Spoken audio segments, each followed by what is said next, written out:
Muito bom, gente. Bom, semana passada a gente entrou basicamente em Sansão e a gente ficou de concluir a história de Sansão hoje. E semana passada a gente trabalhou muito com a ideia de algumas imagens. Eu queria relembrar com vocês uma vez que é basicamente a história mais conhecida do livro de Juízes que a gente tem, pelo menos os personagens em termos de talvez não conhecido com todos os seus detalhes, mas ele é um dos personagens mais conhecidos em termos de história bíblica. Oi, Fer. Falei que hoje somos poucos mesmo, viu, Fer? Seja bem-vindo aqui. Ah, aqui está a relação novamente dos juízes, para vocês só se lembrarem, se situarem. Está a lista de todos os 12 juízes desde o início que a gente começou a conversar sobre os juízes, cada um com alguns episódios, com alguns elementos diferentes em sua história, que dão destaque ou que seja destaque da sua personalidade, seja um destaque para a maneira como ele conduziu o povo, como ele triunfou sobre o povo inimigo, enfim, tem os seus detalhes ali, e de um modo específico ali temos Débora e Baraque. Débora é a juíza e Baraque foi aquele que veio para auxiliar. Tá, mas rapidamente lembrando a história de Sansão, tá? Ele foi um dos caras que foi separado desde o nascimento. A gente pôde olhar lá vários outros exemplos de personagens bíblicos, como próprio Isaías, Jeremias, Paulo, João Batista. Então nós temos aqui o evento, né, da aparição do anjo para a esposa, ou na verdade para o pai ali de Sansão, Manoá, para esposa de Manoá. Então, inicialmente aparece só para ela, depois ela conta para o marido fica meio incrédulo, pede para o anjo aparecer novamente, ele aparece para ela inicialmente novamente, depois ele leva o marido, ela leva o marido, conversa com ele, que não identifica de cara que era um anjo. Tá? Então, por mais que as ilustrações estejam ali, o anjinho, como a gente conhece, mas em termos de ilustração, tá? O anjinho com a sua asinha e tudo, eles não reconheceram de cara que era anjo. Tá? Só lembrando disso. Tanto a mulher falou que tinha um aspecto de anjo, tá? E Manoá, da mesma maneira, ele não identificou de cara que era um anjo. Tá? E a ficha cai, de fato, quando eles oferecem o sacrifício e o anjo desaparece junto com a fumaça do sacrifício sendo oferecido ali. Tá? Então aqui, é só relembrando, isso aqui é o momento que Deus fala com a esposa de Manoá sobre Sansão e explica para ele sobre o voto de Nazireu. Tá? Sejam bem-vindos aí. Depois a gente olhou para o desenrolar da história, depois que Sansão cresce, ele se encanta, tá, por uma mulher, então é a sua talvez primeira grande paixão ali que as escrituras relatam, que o livro de Juízes relata. Uma mulher que não era dentre a nação de Israel, tá, mas ele se encanta, tá lá, ele conversa com o pai, com a mãe, pede para ir lá buscar a mulher e aí convence os pais a irem, aí vocês lembram da história também. No caminho ele luta com o leão, depois em outro momento ele encontra o cadáver do leão e colhe mel daquele cadáver e leva para os seus pais. E então ele finalmente se casa, tá, oferece o banquete, aí tem toda aquela história do enigma que ele coloca, os amigos da esposa dele ficam chateados com a situação, achando que era uma cilada para eles serem roubados. Tá? E aí vocês também conhecem o desenrolar, o combinado que eles fazem. Ela convence Sansão a falar o segredo. Tá? Então ele sai irritado para pagar a dívida e acaba matando alguns homens para pagar a sua dívida e leva as roupas para lá e todo desenrolar ali. E aí o outro episódio é que então o circo pega fogo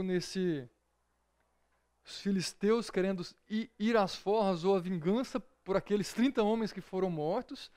Tá? Eles, na verdade, matam a esposa de Sansão, matam os pais da esposa de Sansão, e está ali, eles, mais uma vez, irritado com a sua fúria, taca fogo no rabo de duas raposas, junta duas raposas, taca fogo e queima toda a plantação. Só relembrando, então, o que gera mais ódio, o que gera mais rivalidade. Tá? O povo vai atrás de Sansão, na verdade, vão até a nação lá, tá? O povo de Israel, para prestar contas ali. Sansão está escondido numa caverna, o povo vai até ele pedir ajuda, explicar a situação. Sansão fala, olha, vocês não vão me entregar, vocês não vão me matar. E aí ele cede, e o povo leva, então ele rompe as cordas, luta com aqueles homens e faz aquela chacina toda.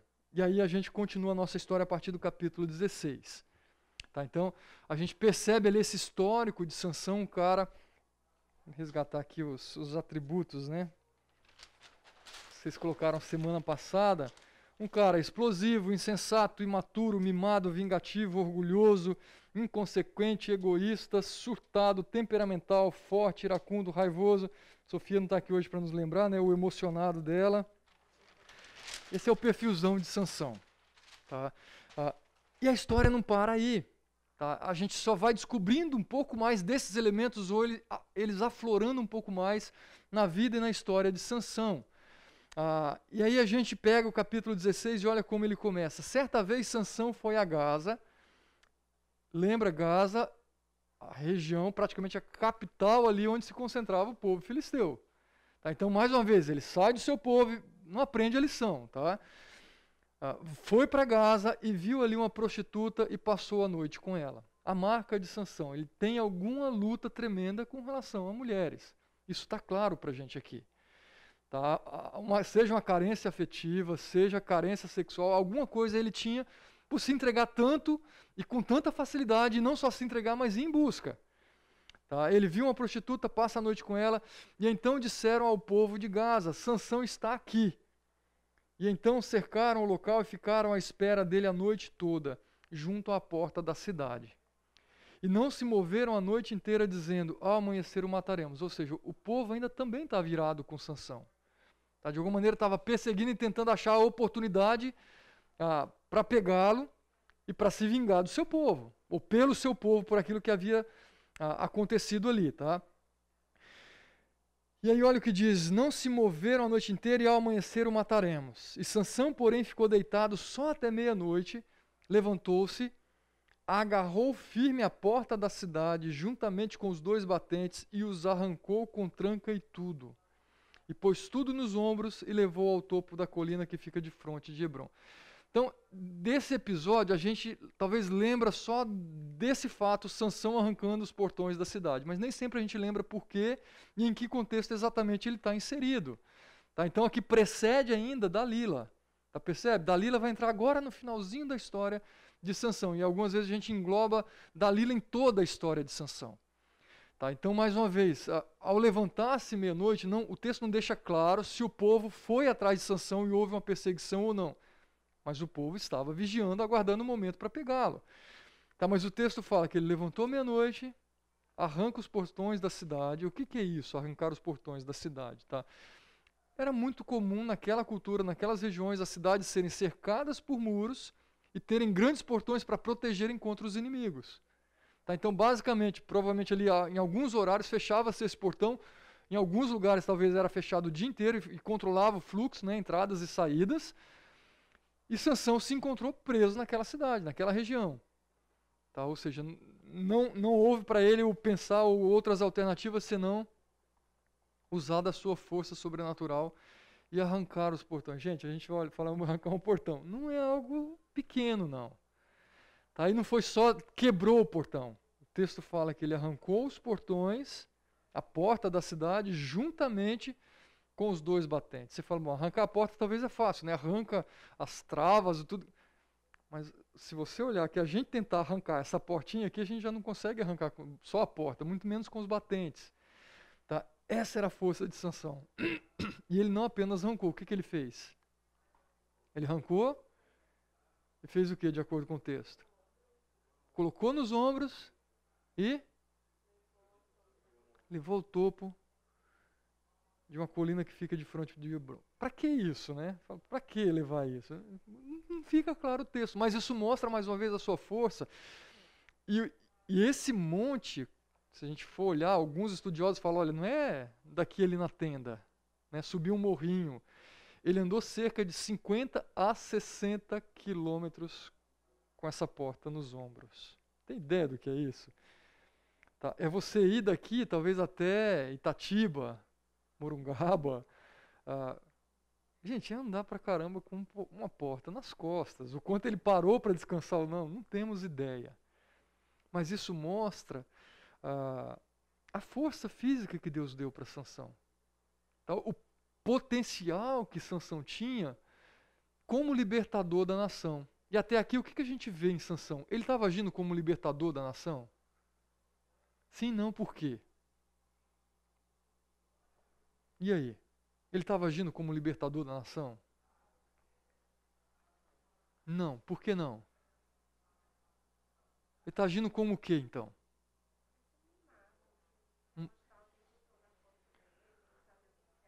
Um mimado que quer mostrar sua capacidade, fazer o que bem quer. Ele não é um líder, né? Ele não abdica de si próprio para cuidar do povo. Ele está todo momento fazendo a vontade própria dele, então bem oposto ao que se Ok. esperava dele de um líder. Então, acho que essa é uma chave extremamente importante, Glauco, que você coloca. Tá? Ele era um líder potencial, tá? Mas que estava lutando para ele mesmo.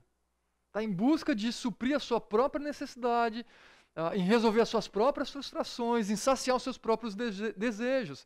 Então, ele estava usando do poder e daquilo que Deus deu para ele de capacidade para cumprir aquilo que não era, eu vou colocar aqui entre aspas, tá? Que não era inicialmente o propósito de Deus. Porque a gente vê, de fato, Deus usando ele para cumprir os propósitos dele. Mesmo essa relação inicial, a gente vê claro no texto lá que Deus já estava preparando para toda a rivalidade contra os filisteus, para que Sansão fosse usado.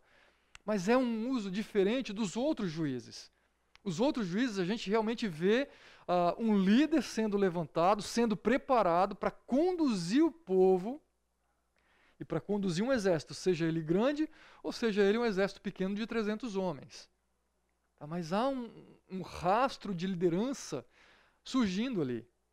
Tá? E alguém que não estava pensando geralmente somente em si mesmo, por mais que você veja os desdobramentos, como lá o caso de Gideão. Depois ele olha para si, olha para a sua geração, para a sua descendência, para os seus filhos e tudo aquilo que ele iria deixar para os seus filhos. Mas o fato aqui é que Sansão ele estava ignorando tudo isso. Deus deu para ele uma força extraordinária, deu para ele um privilégio extraordinário, uma bênção tremenda. E o que ele faz com isso? Não vamos falar nada, né? Mas ele caca atrás de caca. E enquanto eu estava lendo aqui, eu lembrei da famosa frase, né? A citação aqui do filme do Homem-Aranha. Com grandes poderes vem grandes responsabilidades. Aí às vezes a gente...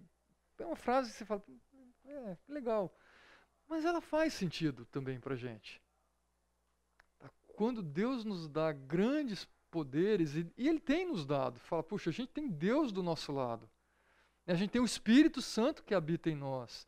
A gente tem os dons que Deus nos deu. O que a gente está fazendo com isso? Junto com isso, Ele nos deu grandes responsabilidades. Quando a gente olha para esses textos que falam sobre a maneira que Deus agiu em nossa vida e o que Ele se propõe ou propõe ainda fazer em nossa vida e através da nossa vida, a gente fala, puxa, que responsabilidade. Eu achei uma chargezinha que ele coloca, né? Filho, vigia. Com grandes poderes vem grandes responsabilidades. O Homem-Aranha com a biblinha dele na mão. Ou seja, cuida por onde você anda, se alimenta direito, vai lá, você tem uma responsabilidade tremenda. O que você está fazendo com isso? Você está abrindo mão dessas responsabilidades, você está abrindo mão das bênçãos que vêm junto com tudo isso para fazer só o que você quer, para saciar só o seu desejo, satisfazer os seus caprichos pessoais. Era basicamente o que Sansão estava fazendo. Tá? Porque a gente lembra lá do Novo Testamento da parte do que é requerido dos líderes, né, dos mestres. Sim. Acho que tem muito a ver com isso daí. São pessoas que têm grande influência, né, e por isso também tem grande responsabilidade na santidade e tudo Sim. mais. Assim também como se a gente lembra no Antigo Testamento da parte do templo, o quanto o povo, os levitas, né, e a família de Arão deveria ser consagrada a Deus por conta da Sim. responsabilidade que eles tinham dentro do serviço, né? E os líderes que eram levantados por Deus para conduzir o povo, Deus deixava muito claro para eles a responsabilidade que eles tinham também. Tá? Então, mesmo se você pegar a história de Sansão, Deus já escolhe desde o ventre, deixa claro sobre o voto de Nazireu. Deus está falando, isso aqui vai ser o seu compromisso. E esse compromisso envolvia abnegação, envolvia pureza, né? E pureza nos vários aspectos. Né? E ele é um cara puro, ele é um cara que viveu de uma maneira separada para Deus. Não, ele ignorou tudo isso. Ele ignorou totalmente. Então, a gente vê essas exigências de Deus também, mesmo no Antigo Testamento. Né? E por vezes a gente abre mão de tanta coisa por pouco. Né? Por pouco. E aí a gente continua a história. Né? Depois dessas coisas, e aí não aprende a lição mais uma vez. Está lá, vai com a prostituta, agora vem a bendita Dalila. Depois dessas coisas, ele se apaixonou por uma mulher do vale de Sorek chamada Dalila. E os líderes dos filisteus foram dizer a ela, veja se você consegue induzi-lo a mostrar-lhe o segredo da sua grande força e como poderemos dominá-lo para que o amarremos e o subjuguemos. Cada um de nós dará a você 13 quilos de prata. Ou seja, uma oferta tentadora. O texto, mais uma vez, não deixa claro quanto tempo de relacionamento Sansão já tinha com Dalila, mas o fato é, mais uma vez, ele está com seu coração ali pegando fogo. Tá encantado por uma mulher que não é do povo de Israel. Tá? Acho que a gente nem precisa discutir tanto essa questão do jugo desigual, acho que vocês já conversaram isso em outros momentos, mas está aqui a marca forte dessa paixão, desse encanto e os perigos que tem para a nossa vida. Tá? Mas o fato é, ele se encantou, ele se apaixonou por essa mulher e ele começou a desenvolver um relacionamento com ela. Tá? Não fala de casamento, não fala de nenhum compromisso a mais, a não ser esse encanto, essa paixão e um relacionamento que começa a se desenvolver aqui. E aí o que acontece? Os líderes dos filisteus viram ali o quê? A oportunidade. Já que vamos lá, o calcanhar de Aquiles de Sansão é mulher, o ponto fraco dele é mulher, vamos usar isso aqui. Anteriormente, fizeram isso, ameaça para a esposa falecida. Tá? Sansão, ele sentiu com aquilo. Tá? Provavelmente eles foram percebendo essa sensibilidade de Sansão com esses relacionamentos. E agora aqui não são homens quaisquer. Tá? Nas outras ocasiões a gente viu homens do povo. Qual a diferença agora? Quem que vai atrás de Dalila para conversar com ela? São os líderes daquele povo, são autoridades, são governantes daquela nação. Então, de alguma maneira, isso também tem um peso diferente. Dalila olha para aquilo, puxa, as autoridades da minha cidade vieram falar comigo, apelar para que eu possa ajudar de alguma maneira. Como que ela vê isso? Isso pode ser para ela tentador, pode ser uma grande oportunidade para ela, mas o fato é, eles estão colocando para ela uma proposta. Escuta, convença, descubra qual é o problema, qual é a fraqueza dele. E a gente vai te favorecer. Nós vamos pagar para você. Cada um de nós dará a você 13 quilos de prata. Era bastante dinheiro. Tá, daria para ela ficar sossegada financeiramente. Tá, mas essa é a oferta que é feita para Dalila. E aí, o que acontece a partir daqui? Vai lá, vamos lembrar a história. Ela aceita, não aceita, ela faz, não faz. É o basiquinho que você já conhece, mas vamos lá. Ela aceita a oferta.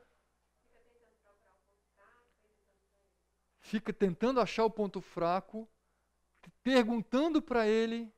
E aí a gente vê lá, né, várias vezes, de maneiras diferentes. E mais uma vez a gente vê essa história se repetindo, né? Você pega lá a esposa, tentando convencê-lo a contar qual era a resposta ao enigma, insistente com ele, a gente vê a história se repetindo muito parecida aqui. Tá? E ela tenta, pelo menos, de 4 maneiras. E aí é curioso a maneira como isso se desenrola. Eu fico assim, intrigado quando eu leio essa parte, esse trecho. Vocês lembram lá como que ela vai e todo o desenrolar, você fala, Sansão, ou ele é muito inocente, ou ele era muito trouxa, ou ele estava fazendo vista grossa. É verdade ou não é? Vamos lembrar lá o que acontece. Olha aqui. Ou todas as opções. Sim, por que não, né, Glauco? E por que não? Porque olha só como a coisa acontece. Né? Disse, pois, Dalila a Sansão, conte-me, por favor, de onde vem a sua grande força e como você pode ser amarrado e subjugado. Eu fico imaginando a cena. Né? E respondeu Sansão. Então, Não é de João sem braço, vamos enganar a tolinha, né? Se alguém me amarrar com 7 tiras de couro ainda úmidas, ficarei tão fraco quanto qualquer homem. Então os líderes dos filisteus trouxeram a ela 7 tiras de couro ainda úmidas e Dalila o amarrou com elas. Como amarrou, a gente não sabe. A gente sabe como cortou o cabelo, botou ele para dormir. Então amarrou Sansão e tendo os homens escondidos no quarto, ela o chamou. Sansão, os filisteus o estão atacando. Mas ele arrebentou as tiras de couro como se fossem um fio de estopa quando chega perto do fogo. E assim não se descobriu de onde vinha. Agora, você imagina, você conta o segredo para a pessoa, o que teoricamente é o segredo, e de repente você se vê amarrado com aquilo. E aí ela chama, Sansão, os filisteus chegaram, faz alguma coisa. Muito óbvio, muito na cara. Tá? Mas essa foi a tática, talvez para ele tentar iludi-la, não perder a sua paixão, seu grande amor, vou contar qualquer historinha para ela. Se deixa ser amarrado, se foi dopado, se não foi, a gente também não tem claro aqui nesses episódios, especificamente aqui. Mas ela é uma mulher confiável, muito. Também estava apaixonada por ele, dá para ver o texto aqui, né? Muito, muito cuidadosa, é a esposa idônea ali. E aí vem a investida 2, né? Disse Dalila a Sansão, você me fez de boba, mentiu para mim. Claro, pelo menos isso ela não foi tão ingênua, né? Menos do que ele.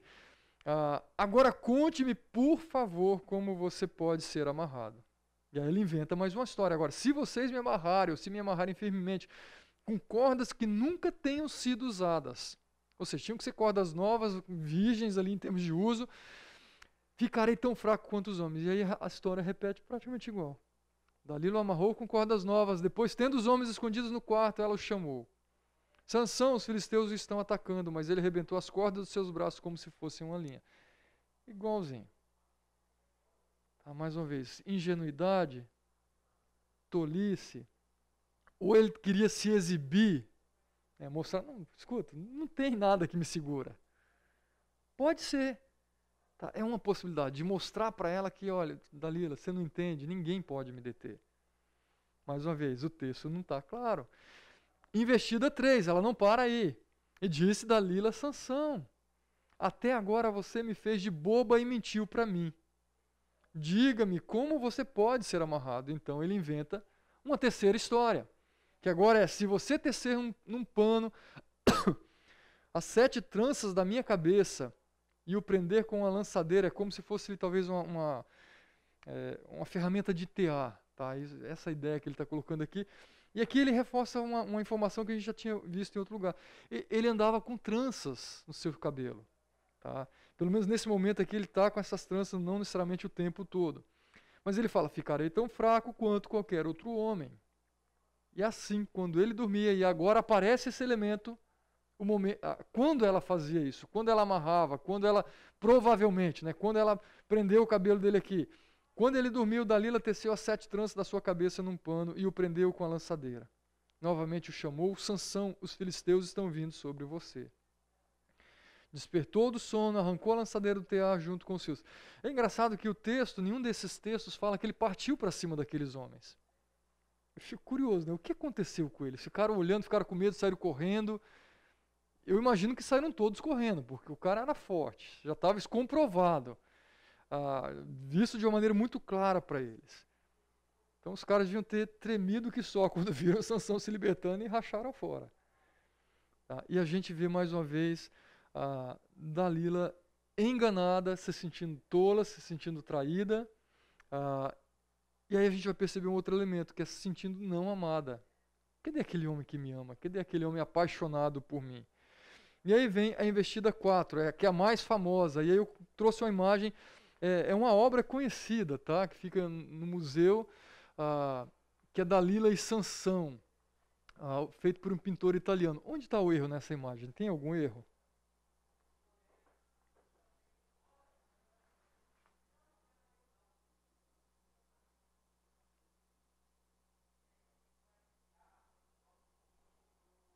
Ignora que é um ambiente aberto, provavelmente ele estava no quarto, mas é um erro também. Não tinha nem colocado isso aqui. Mas tem algum erro aí, que é muito comum, por vezes, a gente pensar, por vezes a gente afirmar, por vezes ensinar para as crianças, por vezes ver no desenho animado, ver no filme.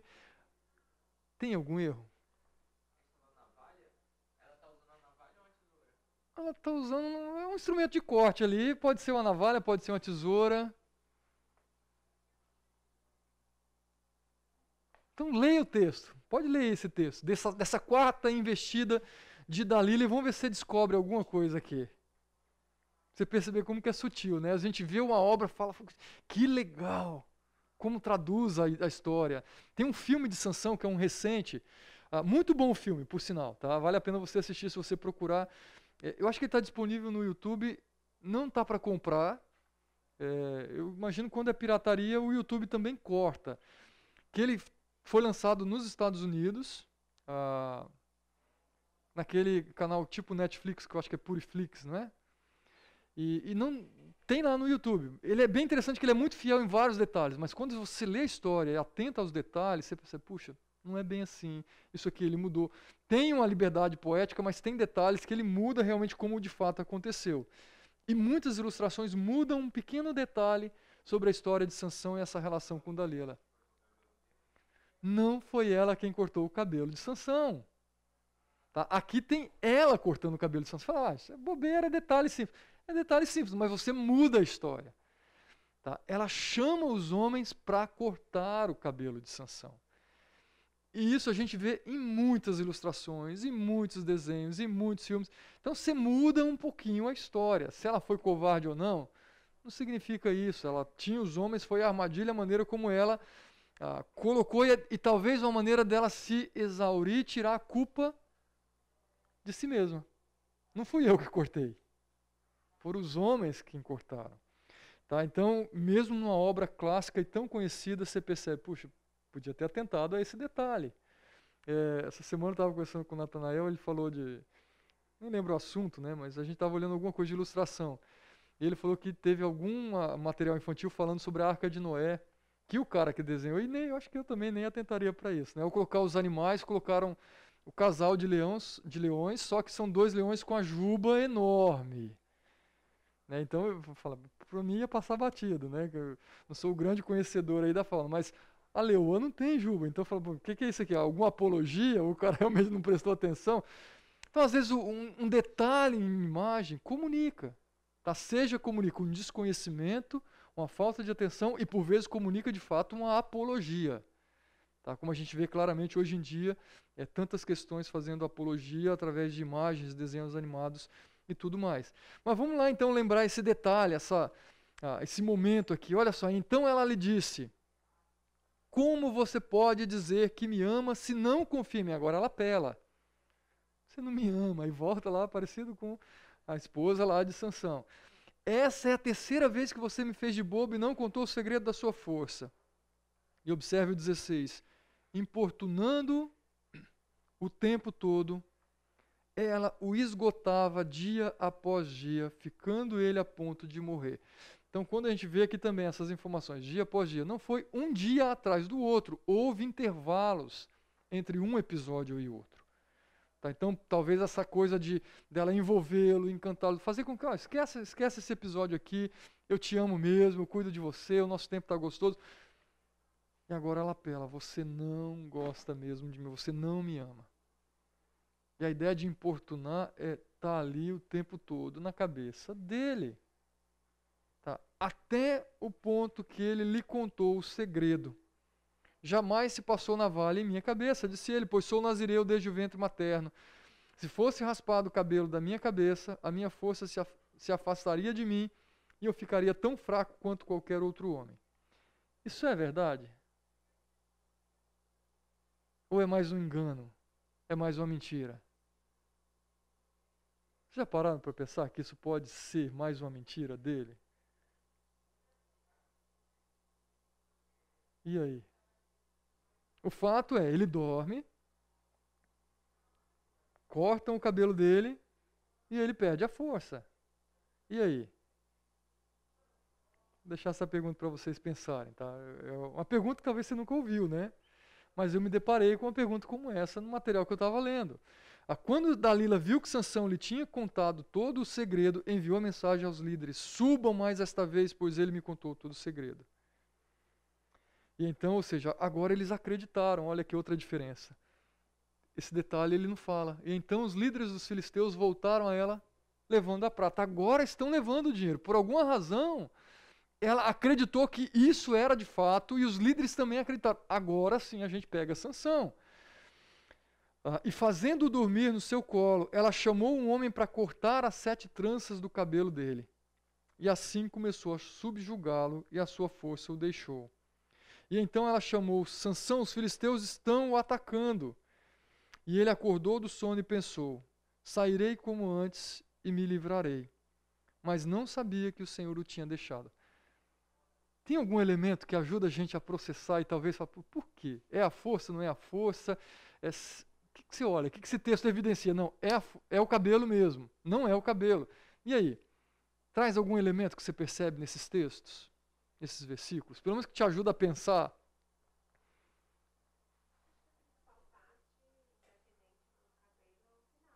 Ok. Então, isso aqui é um elemento extremamente importante. Se Deus estava usando o cabelo ou não, mas o cabelo faz muito sentido. Porque o cabelo era sinal de quê?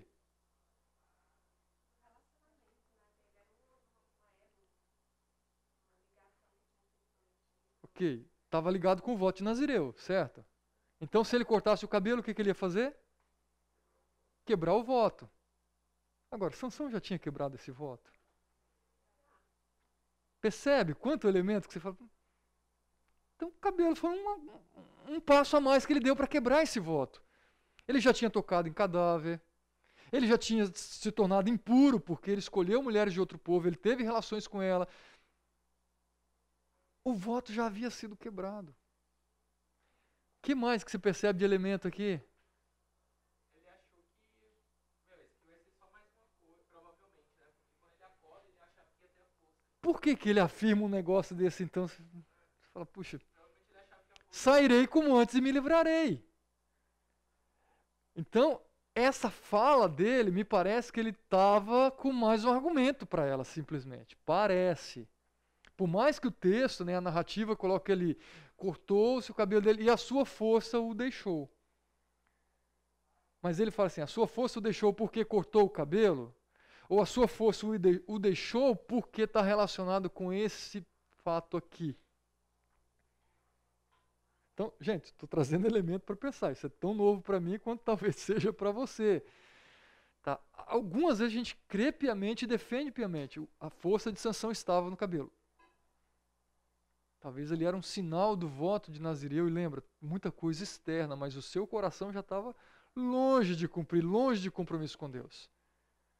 Tá? Mas aqui, Sansão tinha essa expectativa de que, mesmo que ela faça, ele já sabia. Percebe mais uma vez? Ele não era tão tolo, mas ele se sujeita a isso. Olha o nível que a pessoa chega quando está apaixonada, está iludida, está encantada. Ele se sujeita a uma série de coisas nesse relacionamento que você fala, isso seria inadmissível. Na primeira mentira, no primeiro engano, na primeira traição, de repente ele poderia conversar, falar, então vamos lá, vamos acertar a nossa relação. Mas não, ele ignora tudo aquilo, passa batido e ele continua na relação. Então se tornou um negócio doentio. E ele se sujeita. E aqui me parece que mais uma vez realmente é isso que ele pensa. Bom, eu contei mais uma história para ela e agora ela vai me deixar em paz. Tá? E quando eu acordar eu vou me livrar do mesmo jeito. Só que a relação de Deus com ele agora está diferente. Até então, Deus continua ali cuidando, sustentando. O Espírito me parece que continua presente, porque é o Espírito de Deus que dava força para ele. E agora me parece que o Espírito de Deus sai, se retira. Fala, é isso que você quer, Sansão? Vamos lá. A obra continua e para continuar, vamos fazer agora do meu jeito também. Tá? Então, o Espírito do Senhor o havia deixado. E aí acontece o desenrolar que a gente já conhece. Eu até destaquei aqui essas ideias. Tá? E aí eu coloquei aqui no divã dos personagens, né? O que levou Dalila a agir assim e por que Sansão agiu como agiu? Eu já trouxe alguns elementos aqui do que poderia ser, mas ah, alguma ideia diferente para você? O que levou Dalila a agir assim ou por que Sansão agiu como ele agiu? O que você diria ou se acrescentaria alguma coisa naquilo que a gente já conversou até aqui?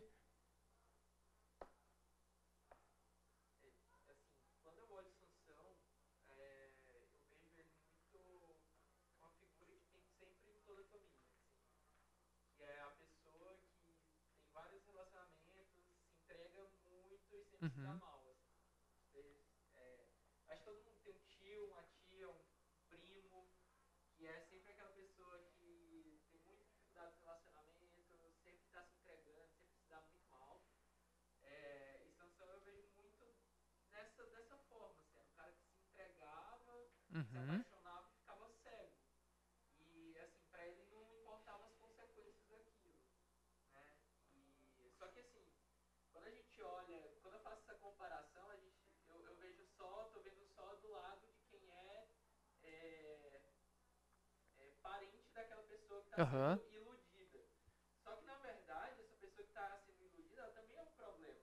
O Sansão também é um problema, sim, porque ele é um cara, tipo, bem problemático. A gente vê a história dele, ele é bem problemático. Ele só está colhendo aquilo que ele plantou. uhum, Então, eu vejo que ele é um cara realmente entregue, né?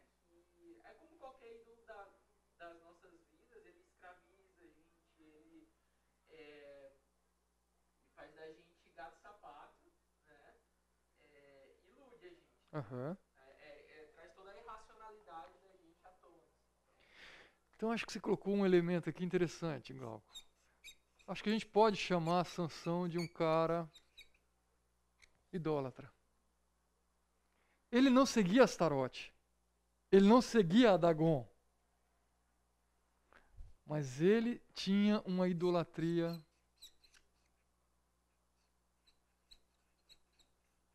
com mulheres. Ou, de uma maneira específica, a sua mulher. Seja ela quem fosse. Tá? Colocava num pedestal e se tornava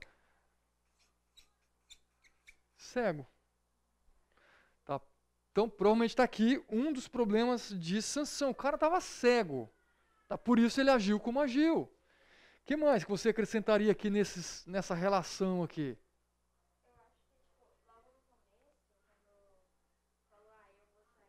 Uhum.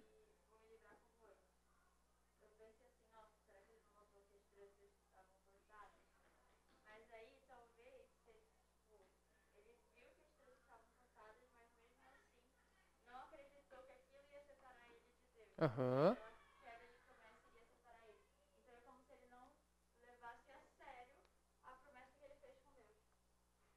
Então vamos levar. Vou colocar aqui, não levar a sério os pactos e as possíveis consequências. Pô, o cara já tinha comido, o cara já tinha tocado em animal impuro, vivia uma vida promíscua e de repente ele está falando assim: Deus está me deixando numa boa. Você já viveu isso? A gente vai pecando, vai fazendo, parece que Deus não está nem aí, né? Deus não brinca conosco. Às vezes ele deixa, vai, dá a corda, né? Aquela coisinha assim, ó, vai dar a corda. E a gente se enforca sozinho na própria corda. Então, bem colocado. Sansão, provavelmente, ele estava. Acho que a gente pode colocar aqui a ideia de autoconfiança. Eu estou seguro demais. Né? Eu sou o cara, eu posso, eu faço. Ninguém me segura. Ninguém me segura. Eu sou o herói. Tá? Eu sou o herói. E não tem ninguém aqui como eu. E como não tem ninguém como eu, ninguém me segura. E esse ninguém me segura, intrinsecamente, ele está falando, nem mesmo Deus. Eu sou, né? Nem mesmo Deus me segura, ninguém vai me segurar. Gente, isso aqui às vezes acontece na nossa vida de uma maneira tão sutil, tão sutil. Tá? Então, toma cuidado. O que mais? Caso de Dalila, vai lá. Ela gostava de Sansão mesmo, será? Foi só uma armadilha que ela fez? Porque quando ela começou o relacionamento, ela não tinha nenhuma promessa. Não tinha nenhum pacto com aqueles governantes, com aquelas autoridades. E aí?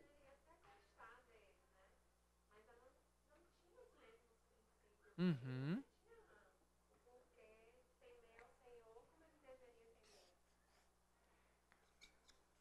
Então vamos lá. Talvez diferente de Sansão, Dalila era muito mais comprometida que ele. Sansão não tinha compromisso nenhum com o povo de Israel, e não tinha compromisso nenhum com Deus, e não tinha compromisso nenhum com os filisteus. Nenhum, com nação nenhuma. O compromisso dele era com quem? Com ele mesmo. Com ele mesmo, só. Agora, Dalila, me parece que pelo menos ela falou assim, puxa, é a minha nação, é o meu povo. Se tem uma oportunidade, vou ajudar o meu povo a se ver livre desse cara que já está causando um estrago enorme, por mais que eu esteja gostando dele. Pode ser. Tá, então, vou colocar aqui, tá, com ressalvas. Talvez Dalila tivesse um compromisso, tá, com o povo. Que mais? Qual foi o elemento que falou assim, vai Dalila, que talvez impulsionou? Prata. Isso significa que ela queria o que então? Dinheiro. Então era uma mulher gananciosa. Talvez, vamos lá, interesseira. Pois, eu tô com um cara mais forte, né? O incrível Hulk da época. Tô com o cara cobiçado por todas as mulheres. Mas ó, ter dinheiro, já ia colocar acento, falei, escrevi ganância sem acento, não escrevi gananciosa. Então talvez esse encanto, esse fascínio por ter, por resolver a vida, gente. Essa semana eu vi a reportagem, eu não lembro da mulher nem do homem. Eu sei que a gente entra no campo do julgamento, tá? O cara é algum magnata da área do futebol, 80 anos. Casado com uma senhora de 30 anos. Você fala, pô, Fábio, você está julgando. Olha, é difícil a gente olhar para uma relação assim, e a mulher com a roupa extremamente vulgar, tá quase que vestida como uma prostituta. Você fala, casamento, sem interesse nenhum aqui, tá de brincadeira, né? É julgar? É, tá. Mas, escuta, é complicado quando a gente vê essas coisas, e eu estou dando um exemplo porque isso não precisa ser diferença de idade. Né? É o cara que é o cobiçado no ambiente universitário, é o cara mais cobiçado da igreja, é o cara ou é a menina X, Y, Z. Percebe? Às vezes a gente entra e corre o risco de entrar em umas disputas que o nosso coração vai ser envolvido de uma forma doentia, ruim, má. Má para nós e má para quem é envolvido nesse processo. Tá? Porque os dois foram envolvidos em tudo isso aqui de uma maneira doentia. Tá? Ela ficou obcecada também para o seu objetivo, para cumprir aquilo que ela queria.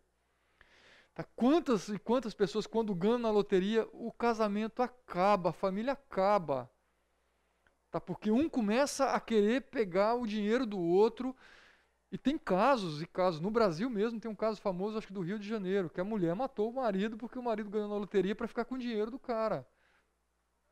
Então, gente, pode ser ganância. Talvez aquela ideia que eu mencionei aqui de Dalila, né? Eu vou ser a heroína do meu povo. Eu sou a libertadora.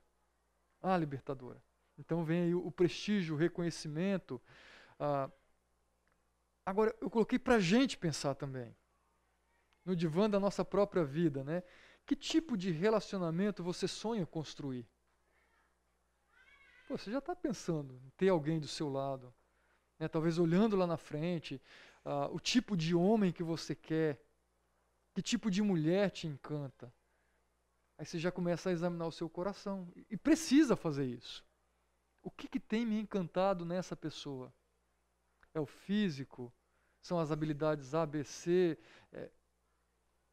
Que peso tem o seu encanto?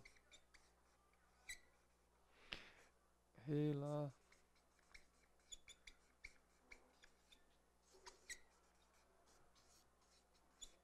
O quanto isso aqui pesa para que você se encante com uma garota ou com um garoto, com um jovem ou com uma jovem, relacionamento com Deus. Porque você pode escolher um cristão e entrar num jugo totalmente desigual, que um está numa passada aqui e o outro está puxando para baixo, em termos de vida com Deus. A gente olha essa relação, o jugo desigual, só o cristão com o não cristão.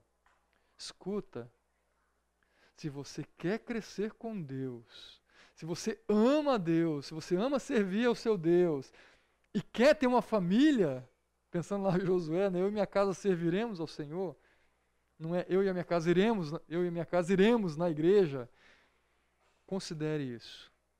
Conheça a vida espiritual da pessoa com quem você pretende, com quem você tem se encantado. Você não precisa desistir de cara. De repente você vai ter que investir um pouco para ver se tem resultado antes de entrar naquele relacionamento. Mas veja os sinais. A gente dá os sinais. As nossas escolhas, se eu me envolvo ministerialmente, se eu faço minha devocional, que tipo de literatura eu estou lendo. Isso sinaliza para você alguma coisa ou não? Que outros sinais a gente consegue perceber? Você fala assim, poxa, tem uma vida cristã pulsando aqui. O que eu vejo muito assim é que a pessoa tem que ser submissa a Deus, quando erra, se coloca diante de Deus para Uhum. ser transformado. Então, uma pessoa moldável. Então, assim, acho que quando a gente fala disso, acho que a gente não está buscando um homem ou uma mulher perfeito. Sim. Acho que isso também seria um problema, a gente tentar buscar esse tipo de coisa. Buscar que a pessoa fosse uma suma teológica, assim, acho que isso é um problema, Aham. esse perfeccionismo, mas ao mesmo tempo eu acho que é realmente o relacionamento com Deus. Aí isso vai estar evidente nessa característica que eu falei, da pessoa que se coloca para ser transformada, se arrepende, e que está buscando, né? Legal. Você colocou algumas coisas interessantes. Às vezes nós medimos, é sempre difícil medir em relação ao compromisso com Deus, tá? É muito difícil. Mas por vezes a gente olha alguns sinais. Você falou que o cara é como que você falou? Sei lá o que teológico é Uma suma teológica. suma teológica. O cara é uma suma teológica. Você conversa, o cara conhece a Bíblia de ponta a ponta. Você fala, nossa, conhece muito. Vai me ajudar muito a crescer com Deus. Só que o cara é arrogante, o cara se acha o conhecedor da Bíblia, o cara entra em tudo quanto é embate. O professor está dando aula e falou uma coisa, ele está querendo dar aula com o professor. Você fala, adianta ele ter suma teológica? Onde está a vida com Deus nesse cara que tem que é suma teológica, o grande conhecedor, a Bíblia ambulante? Aí, ou às vezes a garota tem uma voz encantadora. É linda a voz. A gente às vezes vê. Não vou usar a Fernandinha, né, tadinha? Mas nesse ambiente, não só Fê, o pessoal que é envolvido com louvor, sabe? É alvo. Eles são alvos de si mesmos, porque estão num lugar de evidência, mas muitos se encantam com aquele que toca, com aquele que canta. Só que isso também não é evidência. Nós tivemos uma garota aqui na igreja que tinha uma voz fantástica. Até participou de concurso no Raul Gil. É cantora hoje. Chegou a cantar na igreja. Você fala, e aí? Onde estava o relacionamento com Deus? Se eu me encantei com aquela voz, dancei. Dancei. Porque não tinha compromisso com Deus. Então, gente, é um parêntese aqui nessas questões da minha busca, né? Porque vocês estão na fase de buscar quem ainda não casou. E quem já está casado é cultivar isso. Cultivar essa devoção. Então, cuidado com sinais que você está pegando ali de com quem eu vou me relacionar. Aí você fala, puxa, Fábio, você está deixando a coisa difícil. É difícil mesmo. É difícil. E aí o mais difícil é você não ceder por causa da pressão, por causa do desafio. Mas se você começa a garimpar e orar, você fala, tem. Tá? Então, vale a pena a espera, vale a pena o compromisso, vale a pena o voto, vamos lá, com o Senhor, e você zelar. Deus vai honrar. Deus honra com certeza, não tenha dúvida disso. Tá? Parênteses, então vamos para o intervalo e a gente volta para eu tentar concluir a história de Sansão. Eu quero finalizar com Mica aqui ainda, para a gente concluir semana que vem, tá bom? Intervalinho aí de 5, 10 minutos para vocês. Quando a gente lê esse versículo 23, né? Então os líderes dos filisteus se reuniram para oferecer um grande sacrifício ao seu deus Dagom e para festejar comemorando: o nosso Deus entregou o nosso inimigo Sansão em nossas mãos. Quando o povo o viu, louvou o seu Deus, o nosso Deus nos entregou o inimigo. E aí ele continua, né? Cheios de alegria, celebrando a vitória que o seu Deus deu. Aí eu trouxe essa questão, né? Será que realmente o problema era só Sansão ou tinha alguma coisa a mais que eles estavam querendo provar além de prender Sansão? Quando eu olho para essa reação deles, me parece que havia uma questão aqui de provar qual Deus é mais forte, qual Deus é mais poderoso. Era uma disputa de deuses, não estou falando que Deus entrou nessa jogadinha aqui, mas para eles era isso. Tá, lembra toda a humilhação que esses deuses falsos já haviam sofrido em tantas outras batalhas e sido derrotados por Yahweh, né? No caso Deus, o Senhor absoluto. E eles agora celebram como se de fato a vitória tivesse sido dada pelo seu Deus, no caso aqui Dagom. Então eles celebram, eles comemoram, e são termos muito próximos do que a gente usa, né? De louvar, de oferecer sacrifícios, de celebrar, de festejar. E aí a gente vê esse episódio, né, de quando eles chamam Sansão, né, ele está prisioneiro, eles trazem Sansão para se divertirem com a força de Sansão, ou na verdade não mais com a força, mas com a vida de Sansão, para de alguma maneira trazer-lhe a zombaria e exaltar o seu Deus e humilhar o Deus de Sansão. E aí Sansão tateando, e interessante que o texto aí volta à tona a história da força, né? Deixa eu ver aqui se está nesse versículo aqui, acho que está no anterior. Deixa eu ver. Tem um momento que fala que o cabelo dele voltou a crescer. Está aqui logo, 22, né?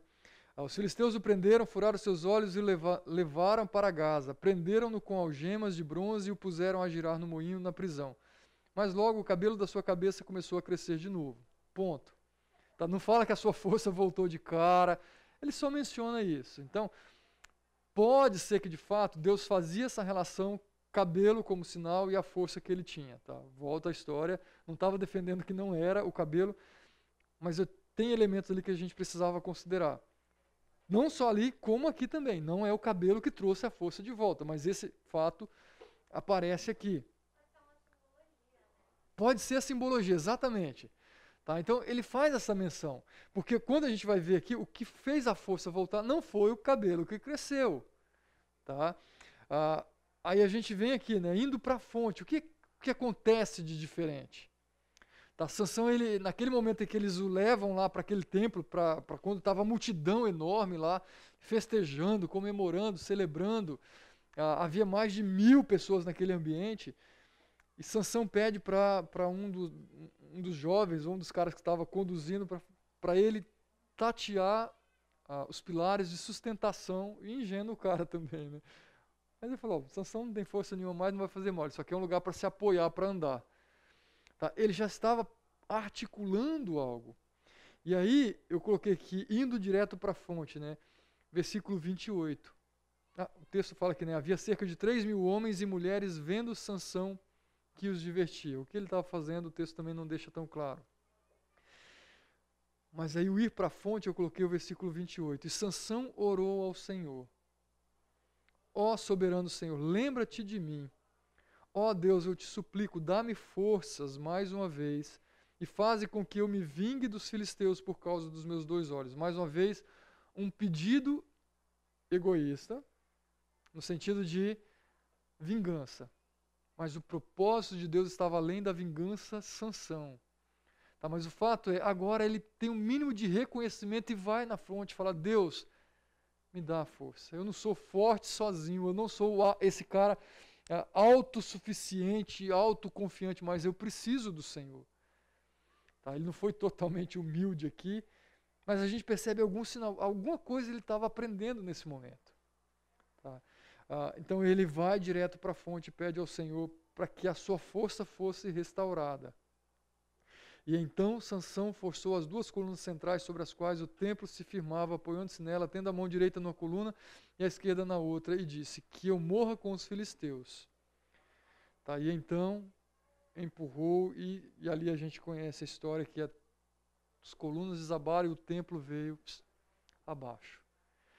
E aí o que a gente vê ali? É Sansão, o forte, é Deus simplesmente dando para ele, cumprindo o seu capricho, ou é Deus mostrando para toda aquela nação: escuta, eu sou o Senhor.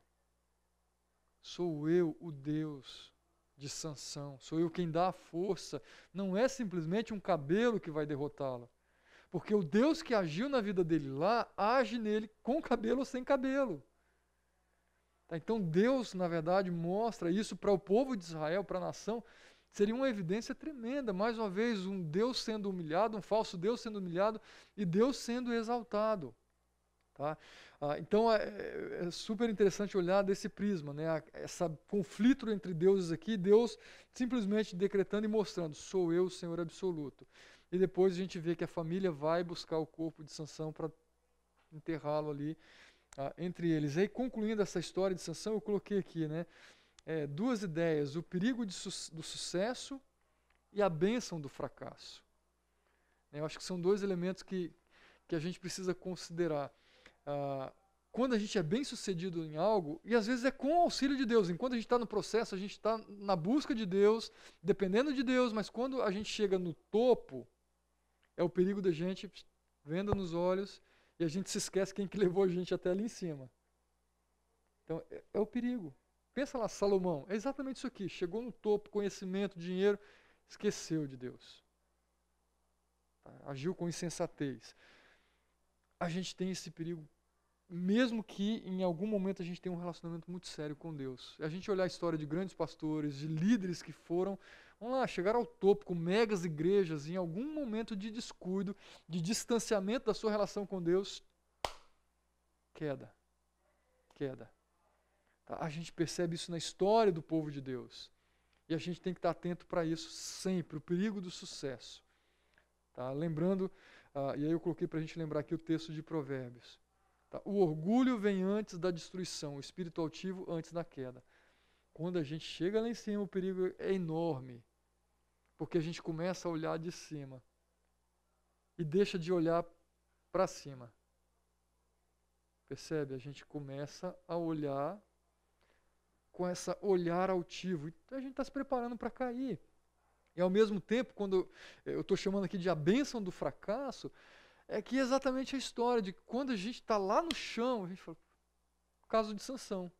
Reconhece que ele não é nada, reconhece que ele não é aquele cara forte, aquele cara capaz. Vou romper as algemas, vou arrancar as grades da prisão, vou sair como eu me livrei das outras vezes. Tolinho, ingênuo, não é você. Tá? E aí o texto que eu coloquei aqui para nos lembrar é o que Paulo diz: por isso, por amor de Cristo, regozijo-me nas fraquezas, nos insultos, nas necessidades, nas perseguições, nas angústias, pois quando sou fraco é que sou forte. Eu já usei esse texto em outra aula aqui com a gente, mas é lembrar disso. Por vezes, o nosso fracasso pode ser uma bênção. O não ter recursos pode ser uma bênção. O você passar necessidades pode ser uma bênção. Vai depender de como eu estou olhando para essas situações e para onde eu estou olhando. Tanto quando eu estou no topo, lembra, o sucesso não é maldição, eu não coloquei isso. É perigoso, não é maldição. Agora, para onde eu olho quando eu estou lá? Para onde eu olho quando eu estou aqui? Porque aqui também pode ser uma tristeza, uma coisa terrível. Lembra que lá no Provérbios tem um dos textos que fala: Senhor, não me dê nem a riqueza, nem a pobreza. E ele fala, porque se eu tiver muito, eu posso esquecer-me do Senhor. E de repente, se eu tiver pouco, eu posso amaldiçoar o Senhor. Então, os dois podem ser perigosos.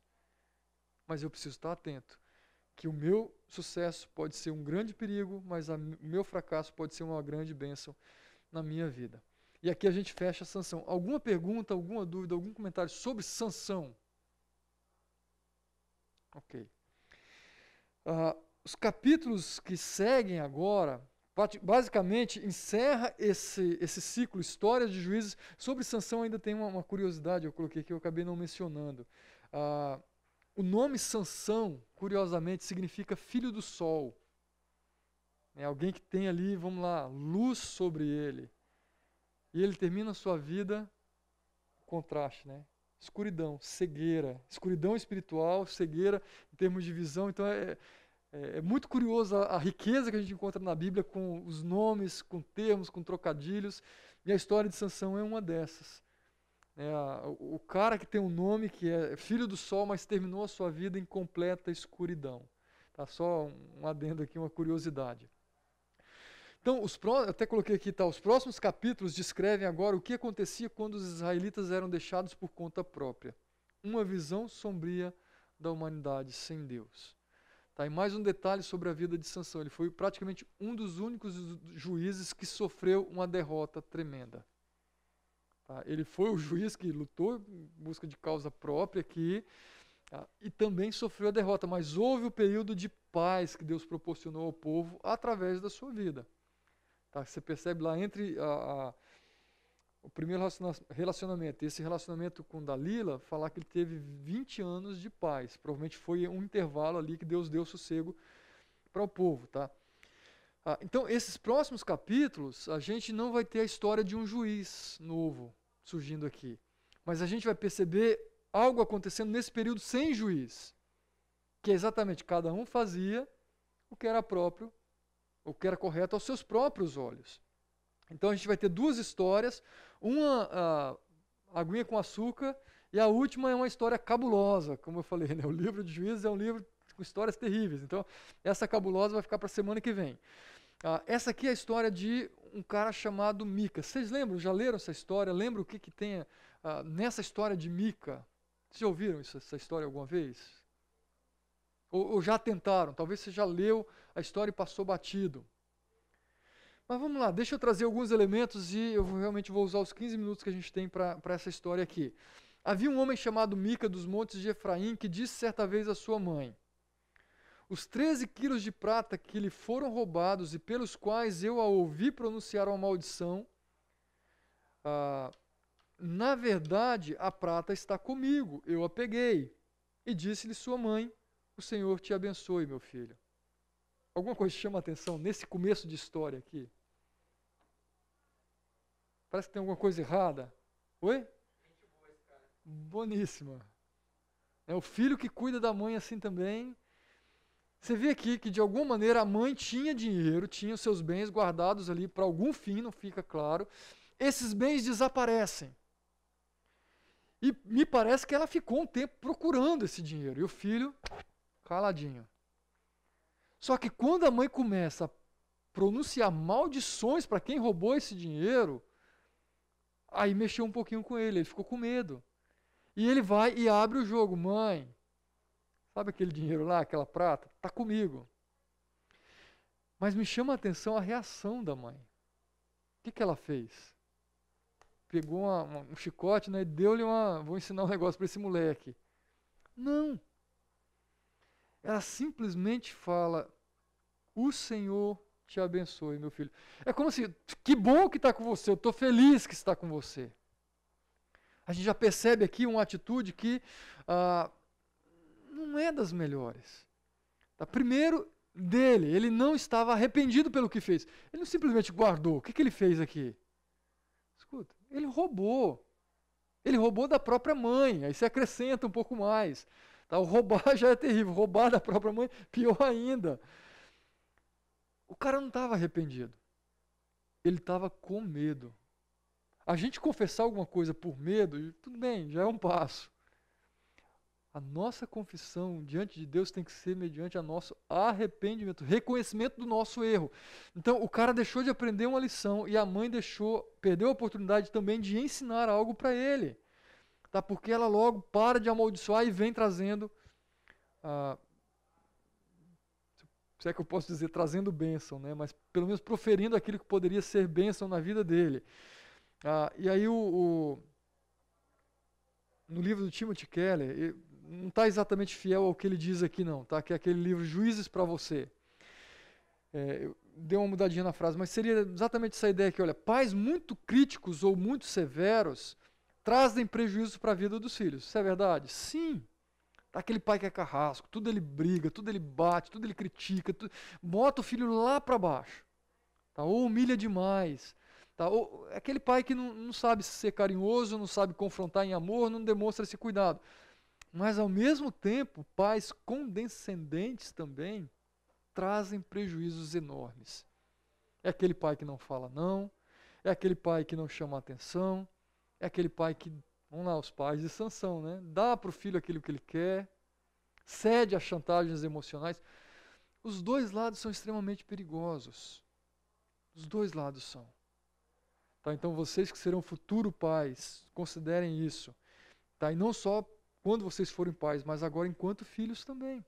Todos somos filhos de Deus. E o nosso Deus, ele não age como esses pais aqui agiram, ou como essa mãe agiu. Tá, mas vamos lá. E aí ele devolve os quilos de prata para a mãe. E a mãe, ela basicamente faz o que? Olha, consagro solenemente a minha prata ao Senhor para que o meu filho faça a imagem esculpida e um ídolo de metal. Eu devolvo a você. O que ela está fazendo aqui? Parece ser legal? É bom o que ela está fazendo? Havia uma intenção saudável? Lembra, isso aqui é o povo de Israel, é a nação, o povo de Deus, povo separado para Deus. Ela pega aquela prata e agora ela não vai cuidar da manutenção da sua casa, suprir as necessidades. Ela fala, eu vou consagrar solenemente a minha prata ao Senhor. Espiritual, não é? É muito espiritual. Estou consagrando, estou levando no altar para que o Senhor receba.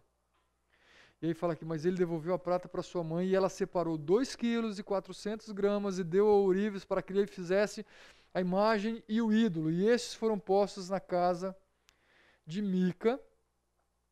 Ora, esse homem Mica, ou seja, o filho possuía um santuário e fez um manto sacerdotal e alguns ídolos da família e pôs um dos filhos para ser seu sacerdote. O que a gente percebe aqui? Primeiro, essa mulher está usando um linguajar bem espiritual mesmo. Quando eu olho para isso aqui, me parece que ela estava um pouco confusa agora sobre quem é Deus. Lembra? O povo se esquecia de quem era Deus. O que ela estava se esquecendo sobre Deus aqui? Tem alguma coisa errada no que ela estava fazendo para Deus? Puxa, ela estava consagrando o que ela recebeu para Deus. Opa, então, puxa, eu estou consagrando, mas a minha maneira de adorar agora vai ser o quê? Eu vou fazer um ídolo porque eu preciso de um Deus do jeito que eu preciso. Eu quero um Deus do jeito que eu quero. Lembra quando Moisés sobe no monte, o povo está cansado de esperar. Gente, vamos fazer o nosso Deus aqui do jeito que a gente precisa, um Deus que a gente possa ver, tocar. Me parece ser um negócio muito semelhante. E aí ela está com a concepção errada de quem é Deus. De como Deus deve ser adorado, de como ele deve ser buscado. Ela manda fazer essa imagem de ídolo. E outro detalhe, aí o texto não deixa tão claro, mas de um comentário que eu li, ela oferece, né? Ela fala, vou oferecer e consagrar a minha prata ao Senhor. Quando ela fala a minha prata, provavelmente está englobando tudo, mas o que ela faz? Ela separa uma parte, manda fazer essa consagração. Escuta, Deus aceitou isso aqui? Provavelmente não. Tá, mas ela separa um pouquinho, vai lá, manda fazer esse ídolo e o resto ela guarda. Lembra uma história parecida com isso aqui? Lá em Atos, capítulo 5, Ananias e Safira. Está aqui, ó, vendi o terreno, vou ofertar ao Senhor. Ele guarda uma parte para eles. Escuta, você está querendo enganar quem? Então, concepção errada sobre quem é Deus e como Deus age. Está aqui. Tá, fez um ídolo de imagem e outro. Eles foram postos na casa de Mica. Está lá o filho que vai ser esse centro, lugar de adoração, é a casa de Mica. Outro problema presente aqui, Deus quer que as nossas casas sejam ambientes de adoração. Mas naquele contexto, o lugar de adoração tinha que ser um tabernáculo. Tá? Não era simplesmente fazer o altarzinho dentro da sua casa e colocar ali. Tá? Não era. Havia todo um processo, um padrão que Deus instituiu sobre como deve ser feita a adoração. E outra, ele ainda fez um manto sacerdotal e fez outros ídolos da família. Então a sua casa virou o quê? Um centro de idolatria. E não um centro de adoração. Muito diferente daquilo que Deus tinha. E olha ainda, para complicar um pouquinho mais, o que ele fez? Pois um dos seus filhos... Isso aqui é um problema ou não? Por quê? Família de Arão só que poderia ser sacerdote. Eles eram da tribo... De qual tribo? E qual era a tribo que viriam então os sacerdotes? Tribo de Levi. Então o cara nem era da tribo de Levi, está colocando para ele aqui um sacerdote. Então ele está fazendo tudo do quê? Do jeito dele. Do jeito dele. Tá? Isso é um grande problema sobre essas concepções acerca de quem é Deus, de como Deus deve ser adorado, de como eu vou adorar. É um problema enorme. E aí o Timothy Keller ele põe o seguinte: adorar a Deus por meio de imagens revela um espírito interior que não quer se submeter a Deus exatamente como ele é, mas que deseja escolher os atributos, faltou um A aqui, né, para criar um Deus que nos seja agradável. Quantas e quantas vezes a gente está querendo isso, né? Um Deus que afaga o nosso ego, um Deus que traz os mimos, faz os mimos. Tem hora que Deus vai falar: não, você não vai ter isso. Tem hora que Deus vai pegar a varinha e vai falar: toma que você precisa aprender essa lição. Tá? Mesmo que nesse ambiente a gente não possa usar a vara. Deus vai falar: escuta, não é essa lei que vai determinar o que eu vou fazer ou não. Eu estou cuidando de você como filho, como um pai cuida do filho. Então a gente vê, né, os vários ídolos que são feitos para tentar representar o Deus que atenda aquilo que os outros querem. Você já ouviu falar assim: não, o seu Deus é um Deus muito mau, o seu Deus é um Deus severo. O meu Deus, ele ama todas as pessoas igualmente. Ele me ama como eu sou. Você já ouviu esse discurso em algum momento? É uma idolatria. Estão fazendo o seu próprio Deus. Não estão fazendo a imagem, esculpindo, mas estão construindo quem é o seu Deus. Então, nosso Deus, gente, ele não está limitado e não é definido pela nossa cultura, de maneira alguma. Ele é Deus e sempre será como ele foi e é. Agora, a nossa cultura e outras culturas querem impor como deve ser o nosso Deus, colocar o nosso Deus numa caixinha quadradinha aqui e falar: olha, Deus tem que ser assim, assado. Deus não pode ser assim. Percebe? Não é isso que vai determinar quem é Deus. E não podemos deixar de adorá-lo por causa dessas imposições, ou dessas tentativas de imposição sobre nós.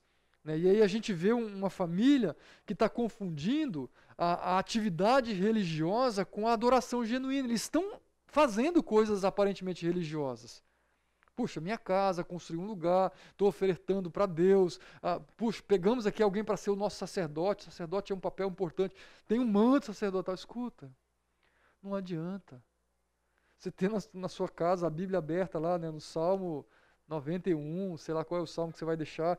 Ou você tem uma Bíblia nova, linda, com comentário, né, anotações, mas fica lá na sua casa o tempo todo lá assim, ó. Seja num criado mudo, em cima da mesa, na mochila. Às vezes você nem sabe onde está a Bíblia na hora de ir para a igreja, né? Está no celular, ótimo. Está no celular, ponto. Está no celular, entendeu? Está no celular. Se você acessa ou não, é outra história também. Mas que está mais prático, está, né? A gente pega, abre, consulta o versículo, muito mais fácil do que eu folhear.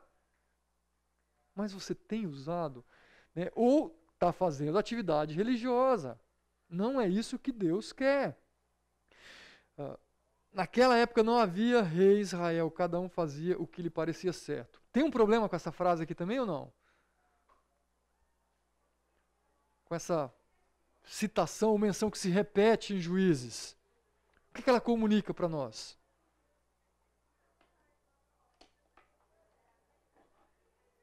E que tem muito a ver com a nossa cultura também. Não tinha rei, ok. Cada um faz o que bem entende, cada um faz o que é certo aos seus próprios olhos. Escuta, o que é verdade para você não é verdade para mim. Mais um conceito. Puxa, lá já estava assim. Percebe? O povo já estava andando assim. O que é bom para você não é bom para mim. Você me respeita. Você me respeita. Tá? Você precisa ser tolerante. Precisamos ser tolerantes, claro. Mas a verdade não vai mudar. Não é cada um fazer o que é certo aos seus próprios olhos. Escuta, Deus tem uma proposta de vida para nós.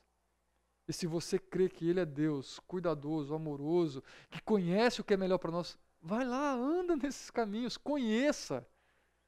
Está aqui o grande problema. Depois você pega os slides, você lê esses textos aqui, mas Deus está deixando claro em Atos, e esses textos a gente percebe, é uma citação do Antigo Testamento também. Os antepassados ali, eles recusaram a Deus, e olha só, curiosamente, o que me chama a atenção nesse texto, rejeitaram-no em seus corações. A nossa rejeição a Deus não começa com as nossas ações de distanciamento, começa com as escolhas que eu faço no meu coração. Tá? Ele fala isso aqui, mais para frente ele volta isso aqui. Povo rebelde, obstinado de coração e de ouvidos. Vocês são iguais aos seus antepassados, sempre resistem ao Espírito Santo. Ele está colocando, olha, Deus não está interessado em mãos levantadas, em um santuário feito. Não é isso que Deus quer. É compromisso, é coração. E o nosso distanciamento, gente, começa com o nosso coração. As pequenas concessões que a gente vai fazendo. Aquilo vai minando, vai minando, vai minando ao ponto de, olha onde eu estou. Mais uma citação que eu coloquei aqui de um outro livro que eu estou lendo. Não sei se vocês já leram aquele livro, Como as Pessoas Mudam. É excelente esse livro, tá, gente? Ele diz, debaixo da luta por um bom comportamento, existe outra mais fundamental. É a luta pelos pensamentos e motivações do nosso coração. Comportamento não é tudo, é apenas um indicador. Se eu trabalhar comportamento, vou ficar só mudando ação, ação, ação e não vou corrigir aquilo que precisa ser corrigido, que é o meu coração. Então esse livro ele vai falar muito sobre esse processo de identificar aquilo que precisa ser mudado e tratar da maneira correta e não somente a ação. E aí eu vou passar de uma maneira bem rápida aqui, eu sei que o nosso tempo estourou aqui, 11:02 já. Aí aparece um jovem levita, vamos lá, eu não vou avançar no tempo não, semana que vem eu retomo daqui. E aí eu concluo com vocês, dá tempo da gente fazer semana que vem. Então, se você não leu essa história ainda, leia com um pouquinho de atenção e descobrir quem que é Mica. Tá? Qual é o desenrolar dessa história? Está lá o altar na casa dele, está lá o filho dele como sacerdote, e agora me aparece um jovem levita na história, e toda essa história desenrola aqui, tá bom? Mas vamos orar para a gente terminar. Glauco, você ora para a gente?